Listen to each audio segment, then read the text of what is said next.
রাজধানীর ফার্মগেটে মেট্রো রেলের পিলার থেকে বিয়ারিং প্যাড খুলে পড়ে পথচারীর মৃত্যুর ঘটনায় মামলা দায়ের হয়েছে। নিহত আবুল কালামের স্ত্রী আইরিন আক্তার পিয়া বাদী হয়ে মামলাটি করেছেন।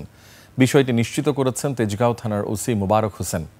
এদিকে মানুষের জীবন রক্ষায় মেট্রো রেলের জন্য একটি রক্ষণাবেক্ষণ কমিটি গঠনে বিবাদীদের নিষ্ক্রিয়তা ও ব্যর্থতাকে কেন বেআইনি ঘোষণা করা হবে না তা জানতে চেয়ে রুল জারির আবেদন করা হয়েছে।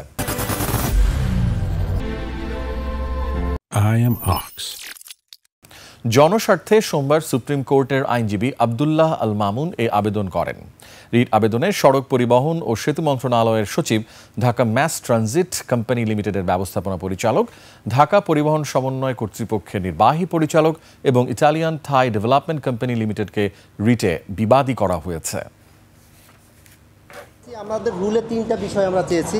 একটা হচ্ছে এখানে যে বেয়ারিং প্যাডটা ছিল, এই বেয়ারিং প্যাডটার গুণগত মান নিশ্চিতকরণ হয়েছে কিনা সেটার উপরে আমরা রুল প্রেয়ার করেছি, এবং এটার সঙ্গে এই বেয়ারিং প্যাড এবং মেট্রো রেল এবং হলো সারা ঢাকা শহরের যে ফ্লাইওভারগুলো আছে, ফ্লাইওভারের যে রক্ষণাবেক্ষণ আছে, এই রক্ষণাবেক্ষণের কোনো অবহেলা আছে কিনা এবং এই অবহেলাজনিত কারণে এই ঘটনা, এই ট্র্যাজেডি হয়েছে কিনা সেটার উপরে আমরা রুলের প্রেয়ার করেছি।